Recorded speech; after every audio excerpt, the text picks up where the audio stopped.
nosso convidado de hoje é primordialmente um poeta, que diz que a poesia é que faz do semelhante o diferente. Mas é um poeta que já transitou no jornalismo, na publicidade, na política, na gestão cultural. Ou seja, ele é múltiplo. O persona de hoje tem o prazer de receber Jorge da Cunha Lima.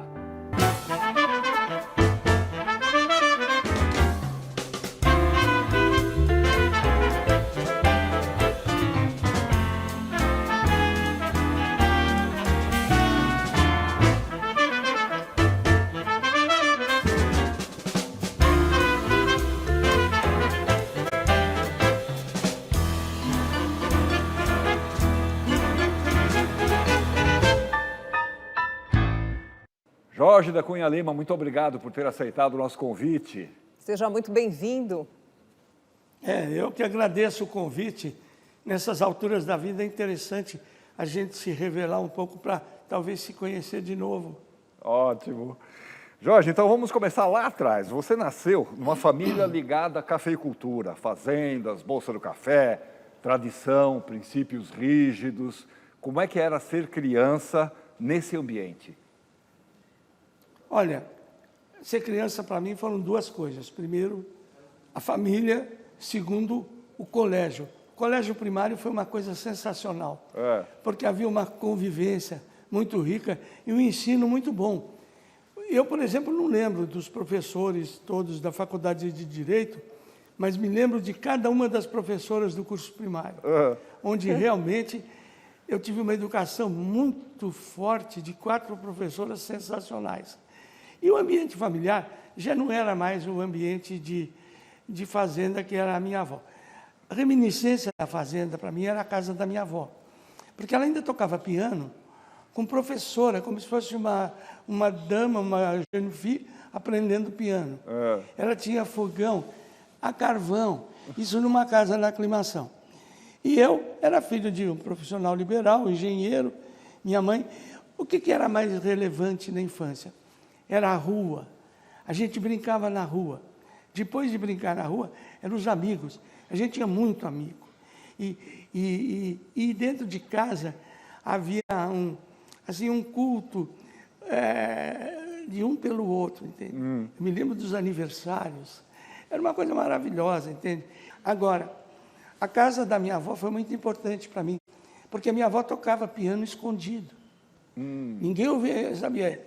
E eu, pequeno, tinha uns 7, 8 anos, eu pulava a janela da casa dela, da sala de visita, e ficava ouvindo ela tocar Erik Satie, tocar Brahms, e achava uma maravilha. Ela sabia que eu estava lá, mas fingia que não sabia. Quando acabava o tempo dela, ela falava: "Oi, ratinho, você está aí?" Falou: "Estou sim, mas estou quietinho, está ouvindo. E daí veio o meu gosto pela música. Agora, paralelamente, eu tive uma iniciação, não artística, mas política. A iniciação política é interessante. Lá no curso primário, era um colégio muito patriótico, todos os alunos, num determinado momento, determinada data, foram catar lata na rua para a gente dar para o exército para produzir canhões para lutar contra o nazismo. E no dia que tudo isso estava catado, eles trouxeram um capitão do exército, todo empolado e tal, para agradecer aquela coleta de lixo de metal para fazer canhão. E adivinha quem foi convidado para ser o orador? Daí eu fiz o meu primeiro elogio ao esforço de uma nação, quando tem a guerra declarada contra o nazismo, contra qualquer coisa. E desse dia em diante, nunca mais parei de fazer discurso. Discurso em casamento, discurso fúnebre, discursos de formatura, tudo quanto era discurso. E gosto de fazer discurso, porque é uma hora que você tem que improvisar um pensamento relacionado a alguma coisa. Isso na infância foi muito forte também. E aí já começa também o envolvimento político, ou isso só vem mais tarde na Faculdade de Direito?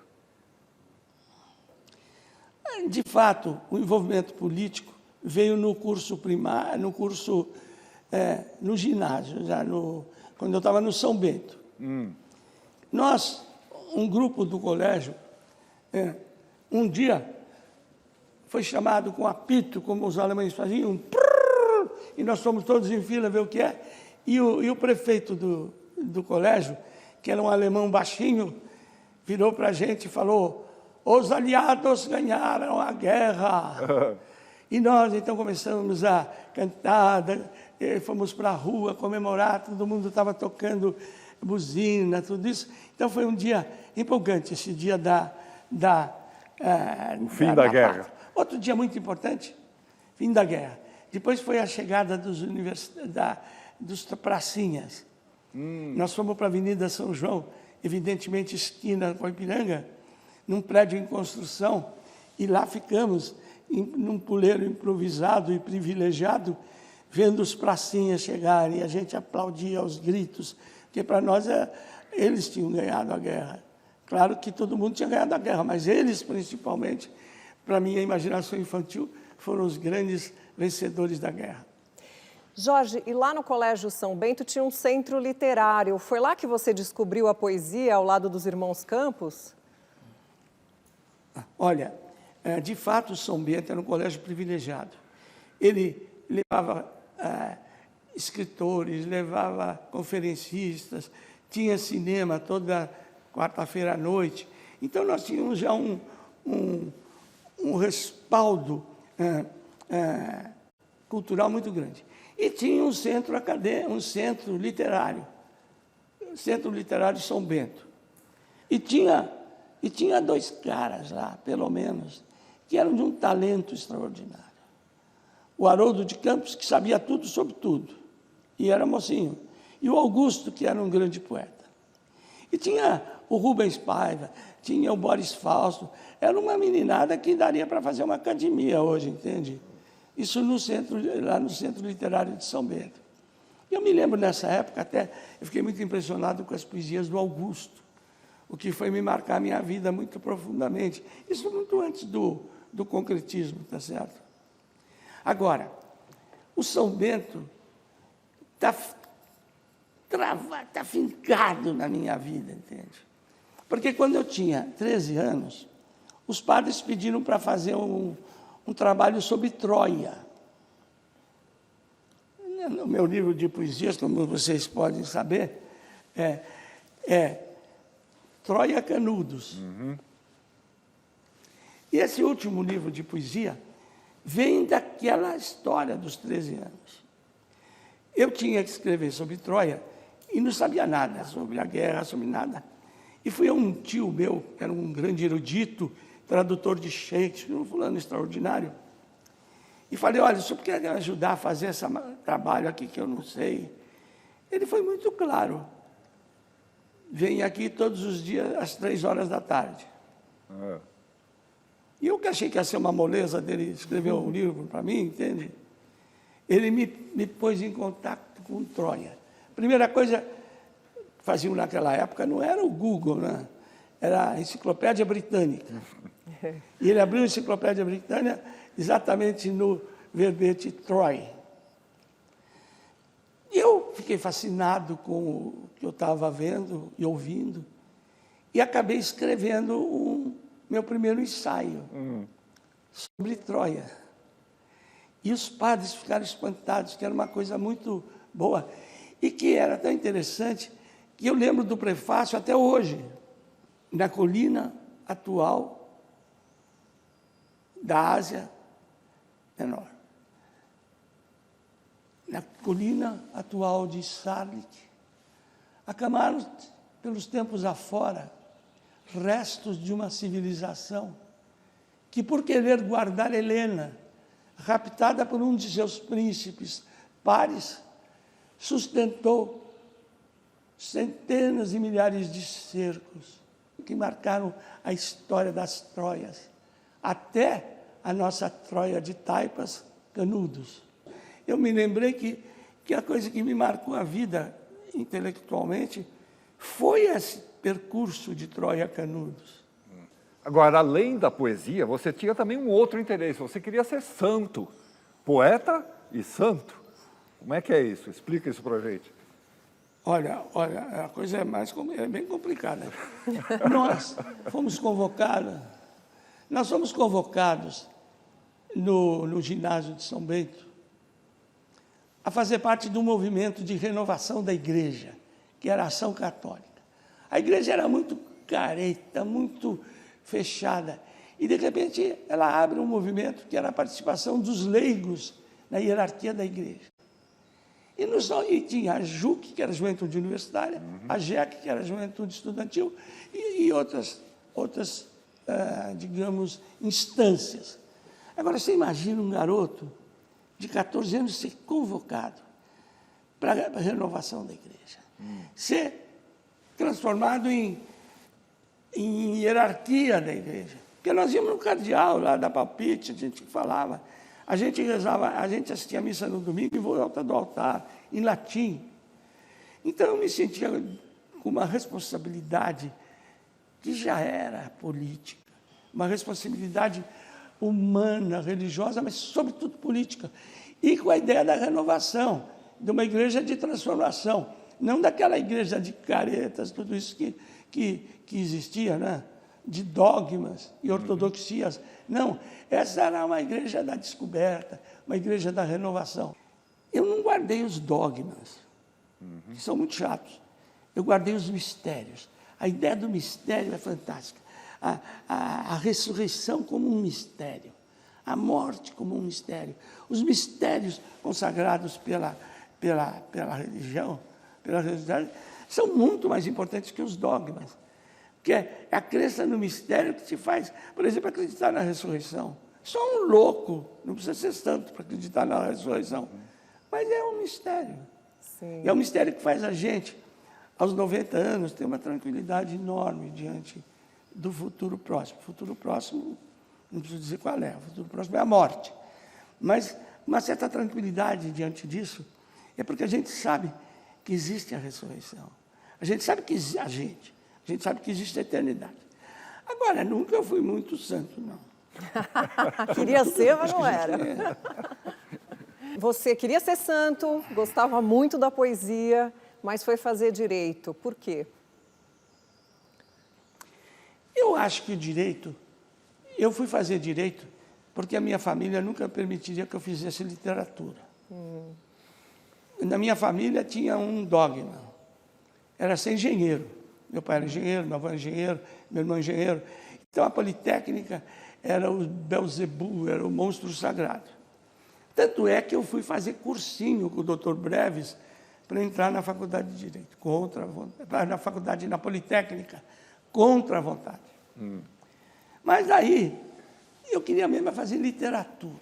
Como é que eu vou fazer literatura na Politécnica? E se eu falasse que eu ia para a escola de letras, lá em casa ia ser uma tal tristeza. Então, eu, escondido, fiz cursinho para Direito, que era um lugar onde eu podia exercer um pouco essa vocação política que a Cris está se referindo, e onde eu podia fazer uma iniciação maior, mais profunda da literatura. Eu li todo o meu Dostoiévski nas aulas de Direito Civil do Lino Leme. Chegou até a ser expulso. Até que um dia... da aula, por causa disso. Não, até que um dia ele tinha 280 alunos, mas um faro fantástico. Ele olhou para mim lá no fundinho da sala onde eu li o meu Dostoiévski e falou: senhor, sabe que nós temos uma biblioteca magnífica? E eu o convido para ir ler o seu romance e o seu na biblioteca. Aí eu me levantei envergonhadíssimo e fui para a biblioteca continuar a minha leitura de Dostoiévski. Jorge, a gente tem um depoimento de uma pessoa que te conheceu nessa época aí, mais ou menos. Vamos ver quem é? Eu conheci o Jorge em 58, quando eu me casei. E ele era amigo do meu marido e ele mandou um pôster do Chagall que ele escreveu que tinha um anjo no céu. E estava escrito: e o anjo desceu para ser eternamente. E aquilo me chamou muita atenção, porque era tão original, tão fora do comum, o presente, a dedicatória. E no correr desses anos todos, essa imagem do Jorge sempre animado, sempre amigo, otimista e amigo dos amigos da família, dos parentes, e todas as dificuldades que ele passou na vida, parecia que nada grudava nele. E eu percebo hoje em dia que isso é uma coisa admirável, porque eu vejo que a maior parte das pessoas, com as dificuldades da vida, vão criando ressentimentos. E o Jorge não, ele continua com essa disposição. Eu acho muito bom ver isso. É uma admiradora sua. Ela era recíproco, porque a Helena é uma moça extraordinária, era uma moça da mais alta burguesia que resolveu uma liberação mental absoluta e se transformou numa pintora fantástica. E eu fico feliz que esse Chagall possa ter influenciado essa senhora do lar, que de repente se torna uma grande artista e com uma pintura completamente revolucionária como a do próprio Chagall. Me emociona muito esse depoimento. Agora, Jorge, 1958 foi um ano importante para você. Além do lançamento do seu primeiro livro, a gente vai falar disso daqui a pouquinho, você é chamado para fazer a campanha que resultou na eleição de um político muito importante. Conta para a gente como é que foi isso. 58? Isso. Teve a eleição, eu tenho a impressão que foi a eleição do Carvalho Pinto. Exatamente. Está certo? Exatamente. Eu era metido a grande comunicador, né? E tinha um outro comunicador que era mesmo comunicador para valer, que é o Neil Ferreira, que era da DPZ. O Plínio Sampaio liderou a campanha do Carvalho Pinto para governador. E o Plínio falou, ajuda a gente nessa campanha. Falei, precisa ajudar mesmo, porque o Carvalho Pinto é muito arrumadinho, como é que ele vai ganhar essa eleição? Depois do Jânio Quadros, que era aquela coisa histriônica. Então, o Carvalho Pinto, ele ia nos comícios e fazia. Eu falei, Neil, esse comício não está adiantando muito, não. Vamos criar um símbolo que o povo gosta.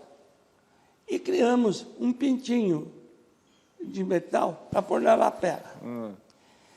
Daí o comício ficaram um delírio, porque no final dos discursos a gente distribuía milhões de pintinhos, todo mundo começou a andar de pintinho. Quando o Jânio efetivou o apoio dele ao Carvalho Pinto, nós fizemos uma inovação, eu e o Neil. Pusemos uma vassourinha e o pintinho vinha carregando a vassoura. Então o pintinho era o Carvalho Pinto, o mago das finanças, mas também era um cara que ia limpar, moralizar. E eu sei que, eu não vou dizer para vocês que o pintinho ganhou a eleição, mas o pintinho com a vassoura ajudou muito a ganhar a eleição. Fez sucesso. Daí, fez sucesso. Jorge, vamos voltar um pouquinho para a poesia. Nesse mesmo ano, 1958, você lança seu primeiro livro, O Ensaio Geral, e na sequência o segundo, chamado Mão de Obra. Destacar a mão de obra, muito mais que a obra, a mão que nela se acaba. Você é romanticamente político ou politicamente romântico? Eu acho que é difícil uma grande política sem um pouco de romantismo. Porque o romantismo é a versão popular do amor, entende? E a política, quando a política não se coaduna afetivamente com os problemas, com as coisas, é um desastre. Agora, mão de obra, de fato, foi um momento em que eu estava completamente possuído pela ideia do proletariado, da igualdade, de tudo isso. Então, está muito cara a mão de obra, quase tão cara quanto a obra, a mão que nela se acaba. De fato, eu tinha uma proximidade do mundo da desigualdade, de tudo isso, que era muito grande. E esse meu Mão de Obra praticamente é um livro engajado nesse sentido.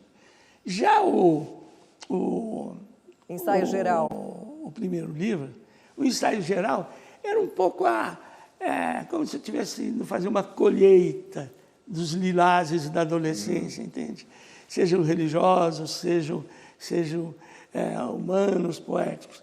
Então, depois desse livro, eu fiz outros livros, um dos quais eu acho importante, que é o Véspera de Aquários.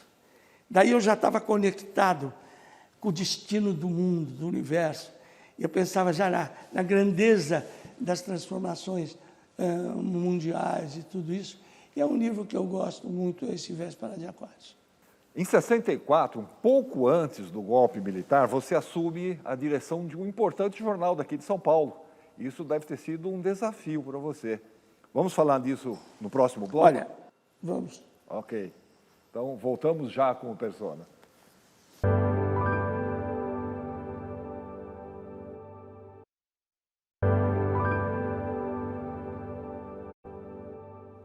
Estamos de volta para a nossa conversa com Jorge da Cunha Lima. Jorge, para abrir esse bloco, a gente já começa com o depoimento de um colega seu lá da Faculdade de Direito, que em 58 participou com você de uma iniciativa que viria aí a chacoalhar o cenário artístico brasileiro. Dá uma olhada quem é.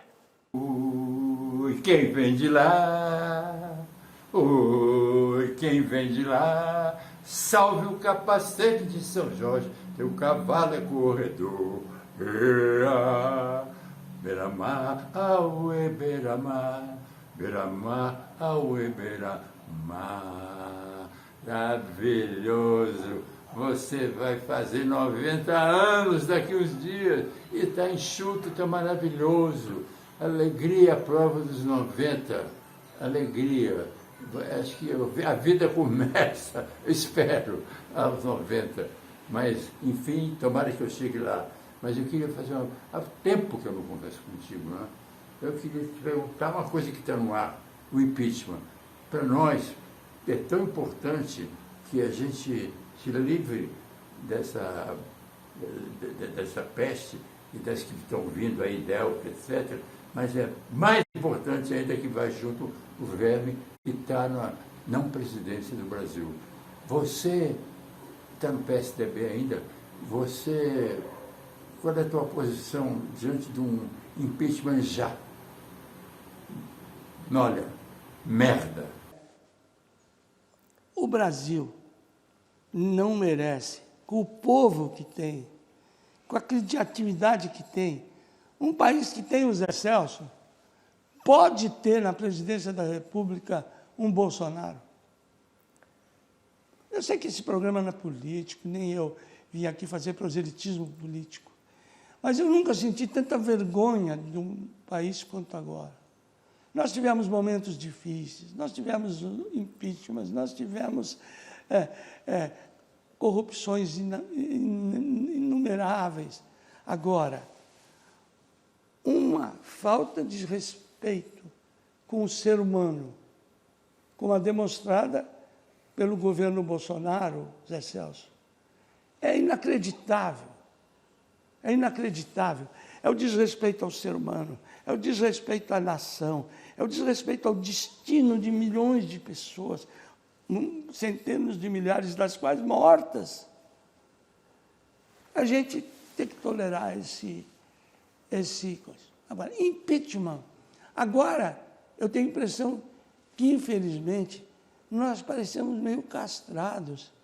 Como é que se pode ficar indiferente diante de 14 milhões de famintos, de gente que não come, pô? Como é que a gente pode ficar indiferente de uma inflação que parece que é uma estatística para economista se divertir e fazer comentário na televisão? Como é que a gente pode suportar uma nação em que o chefe da nação estimula a derrubada do Supremo Tribunal Federal? Como é que se pode viver numa nação que descumpre todos os compromissos com a salvação da natureza? Deus me livre. Zé Celso, impeachment é pouco. Tem uma curiosidade que a gente gostaria que você contasse. Você é um dos fundadores do Teatro Oficina, junto com o Zé Celso e outras pessoas. É verdade que as primeiras receitas do Teatro Oficina vieram das mesas de pif-paf das Granfinas de São Paulo? As nossas mães não eram necessariamente granfinas. Elas jogavam baralho. Jogavam baralho e faziam lanches. Eu adorava, por exemplo, quando era na minha casa, que eu tomava um lanche formidável, porque fazia um jogo de pavio, aquelas senhoras elegantes, e eu tomava um lanche formidável quando vinha da escola, da faculdade. E daí o Zé Celso, eu não me lembro se foi exatamente ele ou se foi a Dora Meirelles, que era muito chique e tal, falou, olha, vamos pedir que a turma... Existia no baralho brasileiro um negócio chamado barato, pagava barato. Pagavam um barato e no fim sobrava uma continha que davam para coisas. E nós falamos, vamos fazer então. Elas cobrarem um barato e a sobra vai para o Teatro Oficina. E durante os negócios de pif-paf lá, o pessoal da oficina vai e faz uma representaçãozinha, lê uma poesia, faz uma apresentação. Então, a gente pagava a conta com essa apresentação, eles davam barato para a gente, e isso ajudou a sustentar as primeiras montagens do Teatro Oficina. Que maravilha. O Brasil não existe, né? O Brasil não existe, né?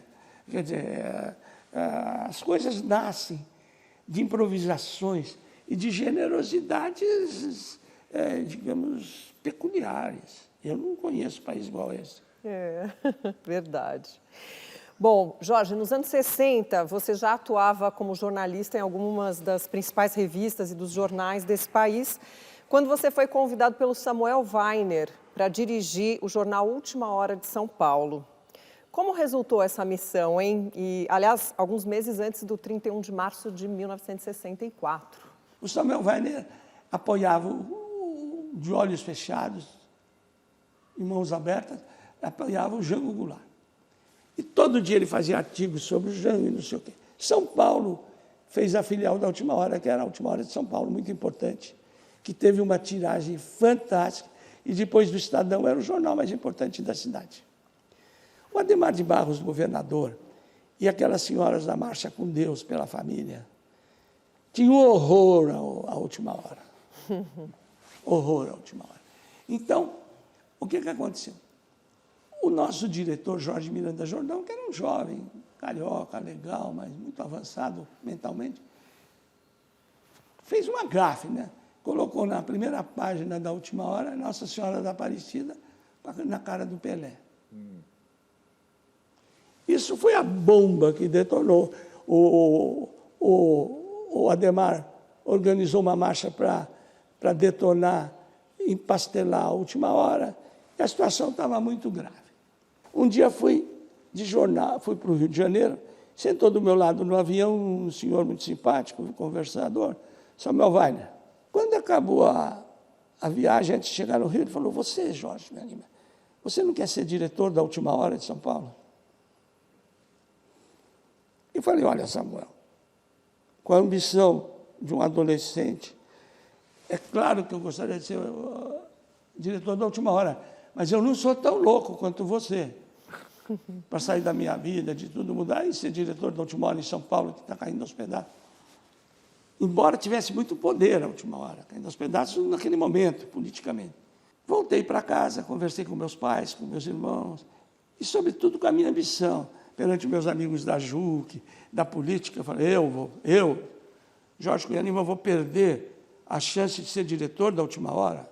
Mas nunca. E liguei para o Samuel e falei, Samuel, eu topo. Quando teve a noite da Revolução, que começou aquela coisa tremenda, o meu jornal ia publicar no dia seguinte 300 editais de convocação de sindicatos e tudo isso, né? Veio a notícia de que a PM, não chamava PM, era a Força Pública e o pessoal do Mackenzie ia empastelar a Última Hora. Eu, então, estava numa situação dramática. Minha mulher dando à luz, o meu sogro e minha sogra contra a minha posição, contra tudo, contra a Última Hora. Eu falei, eu tenho que ir lá falar com o CRU, porque não pode empastelar. Porque eu tinha feito um acordo com o Samuel e com o CRU, que o CRU não ia deixar empastelar a última hora se acontecesse alguma coisa. Que o Samuel estava careca de saber que alguma coisa ia acontecer. Daí peguei o carro e fui para o CRU conversar com ele. Quando cheguei lá, ele não estava. O CRU estava vindo do Sul, que a gente não sabia, para apoiar a Revolução, tá certo? Ou já tinha decidido apoiar. E no telefone, o CRU falou, não, ninguém vai empastelar a última hora, mas fala para o Jorge conversar com o Erasmo Dias. E eu saí dali e fui conversar com o Erasmo Dias na Secretaria de Segurança. Que vergonha. E esse episódio não foi muito compreendido. Porque uns acham... Aí de lá eu fui para o hospital, que a minha mulher estava com o parto encroado, com toda a situação, ela tinha 16 anos, né? Muito nervosa com essa situação. E daí, então, eu falei, então vamos fazer o seguinte. Aí o CRU me mandou um aviso. Falou, a única coisa que você faz é não edita o Jornal de Amanhã, que eu sei que só tem edital de sindicatos. Falei, tá bom, eu não edito amanhã, a gente refaz, depois da manhã o jornal está no ar. E liguei para o advogado do Samuel Heriberto Jordão de Magalhães, e ele falou, edita o jornal de qualquer jeito, eu não estou interessado em edital nem edital, você faça o que para fazer, porque tem edital. Falei, olha, então você vem para São Paulo e dá ordem de rolar isso, porque eu não estou conseguindo falar com o Samuel, nem você disse que eu não posso falar com ele, então vamos ver. Nessa noite eu fui demitido e ele fez o jornal. Mais tarde com o Rubens Paiva e tal. Bom, vamos então para mais um depoimento de um colega seu da área cultural. Vamos ver quem é? Por volta de 1980, eu trabalhei no IDARTE, que foi um órgão da prefeitura que fazia pesquisa sobre arte brasileira. E aí, o Jorginho também trabalhou nesse local aí, não é? E ele era o coordenador de pesquisa de comunicação de massa. E a gente trabalhava em espaços vizinhos, né? E naquela belíssima Casa das Retortas, né? Um espaço lindo, né? Onde a gente fazia pesquisa e havia também exposições, né? Que a gente realizava lá. O trabalho que o Jorginho realizava era um trabalho principalmente voltado, né, à pesquisa da televisão brasileira, que até hoje servem de base para quem quiser estudar alguma coisa sobre a televisão brasileira. O Ricardo foi um diretor muito importante, uma casa que ainda a gente sentia odores do gás, da Companhia de Gás de São Paulo, ele transformava esse gás em oxigênio cultural para alimentar todo mundo. E dava oportunidade para todo mundo trabalhar. Para mim, isso é uma liderança. A liderança é quem deixa o outro trabalhar. E orientação. Nessa época, eu comecei muito a me interessar pela questão da comunicação como um valor público. Eu achava que a comunicação estava tomando conta do mundo, a televisão, e o homem acabaria sendo o retrato inconsciente dessa tela, tá certo? E daí eu comecei a participar dos grandes debates internacionais sobre o jornalismo de televisão. E daí começou, eu acabei presidente da Associação Ibero-Americana de Televisões Públicas. E comecei a estudar o que era televisão pública e o que era televisão privada. O que era a televisão do entretenimento, do lucro, ou do que era a televisão destinada à formação da cidadania. Então, nessas conclaves internacionais, eu acabei presidente dessa associação de televisionistas ibero-americanas. Daí, então, eu comecei a desenvolver a tese do que era a TV pública, o que era a reportagem pública, o que era o jornalismo, o que quer dizer entretenimento em televisão pública e privada. Na televisão privada, o objetivo é o lucro. Então, você tem que fazer programas que possibilitem um grande número de anunciantes. Então, a publicidade é que rege a televisão, por uma questão quase aritmética. E na televisão pública, o interesse era a formação do telespectador para a cidadania. Cidadania queria dizer elevação humana, cultural, artística, profissional. E aí a televisão é um instrumento sensacional para isso. A gente vai voltar para o assunto da televisão, mas antes disso queria falar que você também se envolveu num outro movimento que mudaria os rumos da luta pela democracia em plena ditadura militar. E a gente preparou uma matéria sobre esse momento histórico do qual você participou. Vamos dar uma olhada?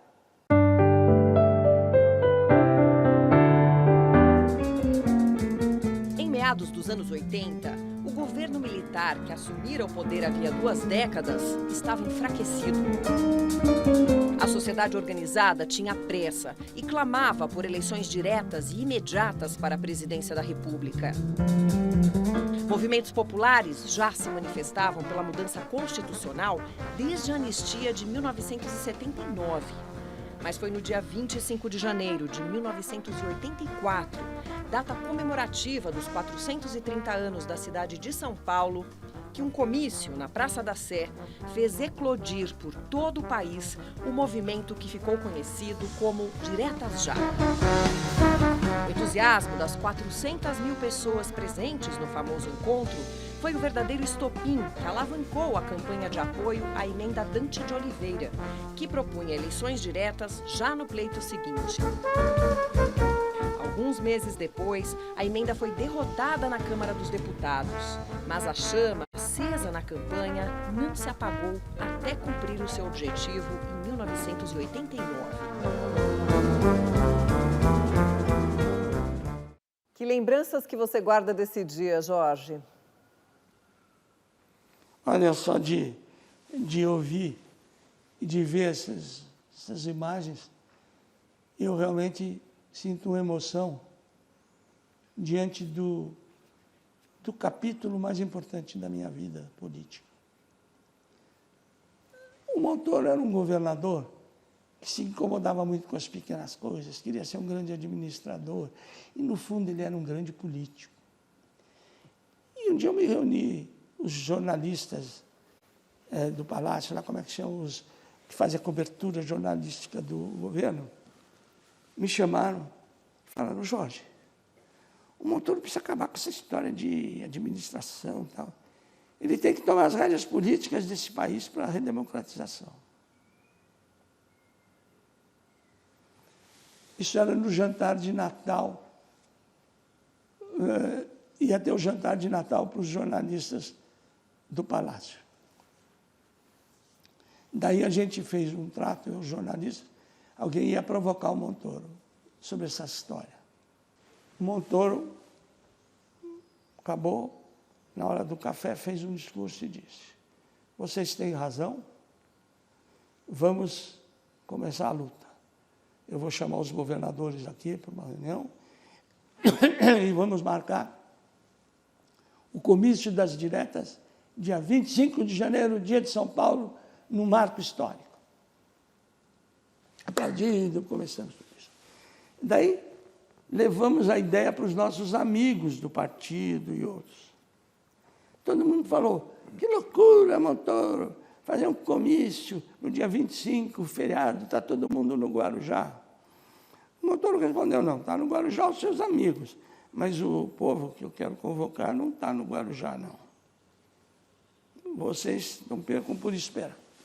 No dia 15 de janeiro, nós tínhamos o apoio de mais de 180 instituições representativas de sindicatos, operários.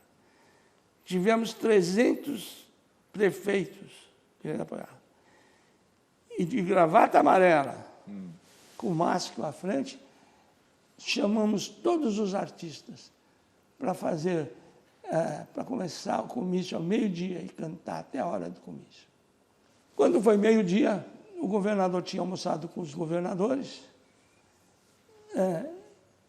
me telefona Eu tinha feito já uma instalação telefônica enorme embaixo do palco. Falou, preciso dar uma notícia para os governadores, como é que está essa história aí, já está pronta a praça, já tem som, tudo. Falei, governador, a praça está cheia. Ele falou, não brinca comigo, nós estamos indo ainda para a USP, para visitar a USP. Falei, não estou brincando, não, eu estou chorando. E daí começou, às 4 horas foram chegando, né, o governador e tal. E daí não preciso contar o que foi o comício das diretas. Das diretas para frente, deu para entender que um país tem coração, mas que um país só funciona numa coisa social se ele tiver direcionamento. Essa foi a minha primeira grande lição, eu acho que foi as diretas já. Jorge, no próximo bloco vamos voltar a falar sobre televisão, tá bom? Temos bloco ainda? Temos mais um bloco. Eu só tenho 90 anos, gente. Só tenho 90 anos. Ah, mas você fala bem, você tem boas histórias para contar. Voltamos já com o Persona.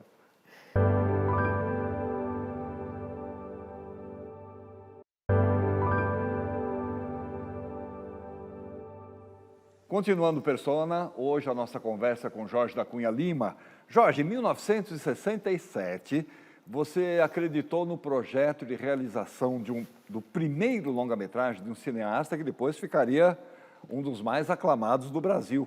Ele tem um depoimento para você, olha só. O que surgiu como protesto social vira estilo de roupa ou corte de cabelo.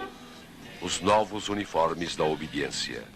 Quando eu conheci o Jorge da Cunha Lima, eu descobri que os paulistas não eram apenas pragmáticos e trabalhadores, ele era um poeta inteligente, agradável, não tinha aquela dimensão que os cariocas achavam que o paulista não gostava da gente. O Jorge foi maravilhoso comigo, porque ele inclusive participou da produção do meu filme A Opinião Pública, que foi a primeira vez que eu fiz um filme de longa-metragem.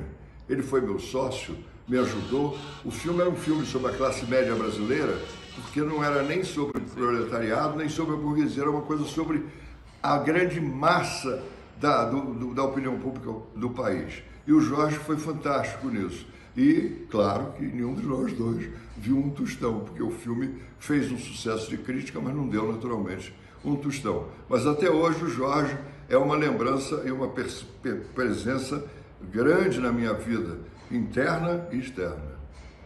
Nossa, opinião pública. O Jabor. O Jabor era um garoto do Rio, daquele grupo que queria renovar a cultura e criar o que se chama uma cultura popular no Brasil. Agora, eu digo, foi o Jabor, foi Cacá, foi essa turma do cinema novo que descobriu São Paulo, que descobriu que São Paulo tem uma esquina, que é a esquina da Ipiranga com a São João, onde acontecem coisas, inclusive a vinda dos expedicionários passaram por lá, né? Enfim, eu acho que, agora, o Jabor, com essa opinião pública, fez um documentário muito interessante, porque era a primeira vez que se retratava a nossa formação, digamos, a formação crítica marxista, praticamente só existia o Nordeste, existia o proletariado, mas não existia, digamos, não digo a poesia, mas a beleza da classe média. O Brasil é um país de classe média. Então, a revelação desse homem de classe média, desse homem comum, é fundamental. Que, inclusive, hoje é a categoria que pode resolver os destinos do Brasil, tá certo? E o Jabor foi o primeiro a tocar na existência dessa coisa, que existia no Brasil, além do poder político, existia além da luta de classes, existia no Brasil uma opinião pública que vinha da classe média trabalhadora. Agora, Jorge, você chegou à televisão já causando, revolucionando. Olha só o depoimento que nós temos aqui para você. Jorge da Cunha Lima é um intelectual, é um poeta e também um homem de televisão. Na década de 80, ele convidou jovens desconhecidos ou pouco conhecidos para fazer um programa de televisão ao vivo na TV Gazeta de São Paulo. 4 horas de dia e 2 ou 3 horas de noite. Ao vivo, sem recursos. Ele foi de extrema coragem, deu carta branca para toda essa molecada inventar e criar uma televisão pulsante feita pela cabeça dos jovens daquela época. Esse é o Jorge da Cunha Lima, um cara que agora, com 90 anos, continua com ideias antenadas com o mundo, antenadas com a nova televisão. Toda a força ao Jorginho, grande prazer ser seu amigo. Tadeu. Olha, tem tanta coisa que a gente esquece, mas que merecem ser relembradas. O Tadeu e esse grupo do Meirelles, todo esse povinho, essa turma que surgiu na TV Mix, realmente são gênios. Essa coisa chamada TV Mix foi desenvolvida por esse grupo, que realmente criou a coisa mais extraordinária, a meu ver, de inovação na história da televisão. Evidentemente, isso daí não durou muito. Não durou muito porque a televisão tem seus problemas políticos, institucionais. E eu me lembro que, naquela época, se juntou o esquema sindical com o esquema da Opus Dei, e eu sei que eu acabei fritado pela Opus Dei, por essa gente lá, e tive que sair. Mas eu saí, não tem importância nenhuma, eu fui fazer outras coisas, fui para a TV Cultura, mas perdemos a maior oportunidade de revolução dentro da televisão brasileira. Mas a oportunidade não foi perdida. Essas pessoas todas estão aí, estão trabalhando, se desenvolveram, e todos eles são grandes nomes da comunicação brasileira. E a TV Mix virou um marco. Eu perco a minha memória. A minha memória não dá para citar todo mundo, mas são os grandes marcos, são os grandes jovens da televisão brasileira. Isso aí. Eu fico num orgulho dessa coisa. Aliás, eu acho, vamos dizer, campanha das diretas, tombamento da Serra do Mar e TV Mix foram os grandes momentos públicos da minha vida, não tenho a menor dúvida. E tem Só mais disso já dá para me orgulhar. Você esqueceu de um. Tem mais não, um. não sei. Mas olha só, final dos anos 80, você assume o comando da mais importante emissora pública do país. Então, dá uma olhada na matéria que a gente produziu.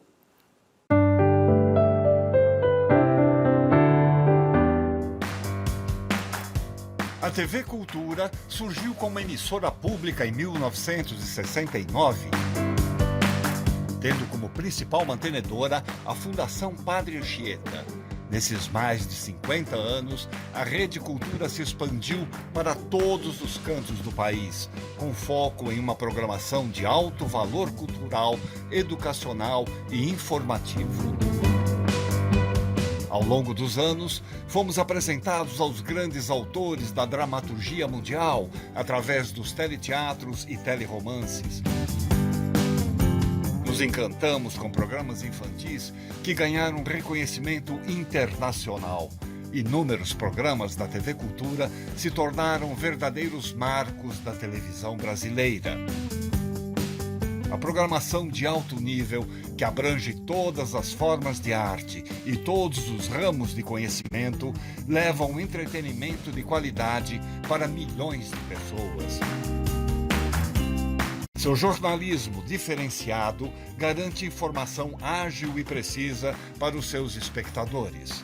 Todo esse esforço valeu à TV Cultura, em 2015, o título de segunda melhor emissora de televisão do mundo. Olha, esse é o marco que ninguém me deve nada, mas que o Brasil deve à televisão Cultura. A televisão Cultura conseguiu alguns milagres. Ela surgiu na ditadura. Surgiu na ditadura com uma lei que a criou extremamente liberal e livre, em que o Estado dava o dinheiro, mas não podia dar palpite. O conselho era um conselho independente. Não foi fácil. A TV Cultura é uma TV é muito difícil explicar. É uma TV privada com responsabilidades públicas, que recebe dinheiro do governo por decreto, por lei, sem ter a obrigação de obedecer à diretriz do governo. Então, ela não é uma televisão governamental, ela é uma televisão público-estatal no grande sentido, entende? Ela serve ao Estado brasileiro, ela serve ao público brasileiro. A televisão brasileira é uma televisão de donos. Ou o Estado é dono, ou a família X é dona, a família Y é dona. E a televisão cultura não é uma televisão pública. Ela tem um corpo de trabalho, um corpo de direção, um corpo de gestão no seu conselho, mas ela, num certo sentido, ela revela uma massa de opinião fantástica. Jorge, seu livro de poesias mais recente, né, o Troia Canudos, que está aqui, né, Atílio? Está aqui, está aí. É um livro que revela para a gente que a poesia é sua parceira de uma vida. E a gente tem um depoimento de uma pessoa que conta um pouquinho de uma história curiosa aí sobre esse livro. Vamos ver? Eu considero Troia Canudos, do Jorge da Cunha Lima, uma das grandes obras de poesia brasileira do século XXI. Tem uma coisa curiosa, é um livro extenso, na verdade são 3 livros num só. E quem olha aquilo tem a impressão de que é o trabalho de uma vida. De uma certa maneira é, mas o trabalho de uma vida, verdadeiro trabalho de uma vida do Jorge da Cunha Lima, foi roubado. Ele tinha toda a poesia dele, ele tinha digitalizado, colocado no microcomputador, que foi roubado num assalto. E ele, em vez de se sentir inconformado, injustiçado, essa coisa toda, ele começou a escrever, em todas as manhãs disponíveis, começou a reescrever a própria poesia. Então, é a obra de uma vida feita em muito poucos anos, o que é muito admirável no Troia Canudos. Eu acho realmente um caso excepcional na história da poesia. Você reescreveu toda a sua obra? Reescrever não quer copiar o passado. Sim. Não quer dizer copiar o passado. Quer dizer reinventar a vida. Reinventar o presente, reinventar o futuro. Senão você vai fazer bobagem, entende? Quer dizer, é impossível eu rememorizar uma poesia que eu não leio, que eu não sei, que eu não leio. Mas é muito possível você fazer a poesia que você pode fazer hoje com a inspiração, com a observação que ainda lhe restou, entende? De fato, é um livro longo, mas foi feito num arranhão. Foi feito. O Troia, eu escrevi como se eu tivesse. Eu sento, vou escrever até acabar. E o Canudos também. O Troia, o que é o Troia? Eu imaginaria o que eu vou escolher desse livro para lembrar. Se eu fosse falar do livro da vida, sim, do livro daquele período entre Troia e Canudos, eu escolheria A Noite Adolescente dos 19. Por favor. Quando entrei nos 19 anos, vi a noite me possuir de universo, no cul-de-sac de uma viela aristocrática de Nova York. Pensei tornar-me um ser de sal, imóvel e branco, como o Davi de Michelangelo. Mas a noite era de prata, não de mármore. Quando eu saí dos 19, pensei que o mundo ia acabar. Não havia vazio maior do que o vazio dessa melancolia. Que horror a beleza da adolescência. Que dor. Nada preenche o horizonte nem o presente. Nada contenta o corpo nem a mente. Tudo é um pouco menos do que se sente e mais do que o corpo pretende. Se não fosse a ideia pueril de ser santo, eu me teria contentado no aconchego de um blazer da Brooks Brothers. Muito bem. Jorge, muito obrigado pela sua presença aqui no Persona. Parabéns pelo seu trabalho, parabéns pela sua poesia, parabéns por essa vida cheia de realizações e estamos sempre aqui à sua disposição. Obrigada, Jorge. Foi uma honra mesmo falar e reviver todas essas histórias com você. Obrigada. Obrigado. Foi emocionante para mim. Bom, o Persona fica por aqui e a gente se vê na semana que vem. Muito obrigado e até o próximo Persona. Ok. Obrigada. Obrigado. Foi bom para você? Obrigado a vocês. Foi bom fazer essa revisão da sua vida? Faltou muita coisa, né? Meu aniversário tá comemorado. Teve Faltou até muita coisa, né? Que não dá para cobrir tudo. Mas teve cantoria até do Zé Celso, né? De comemoração dos 90 anos. Muito bom, obrigada. Vamos tirar uma foto aqui, Jorge. Faz uma cara bonita.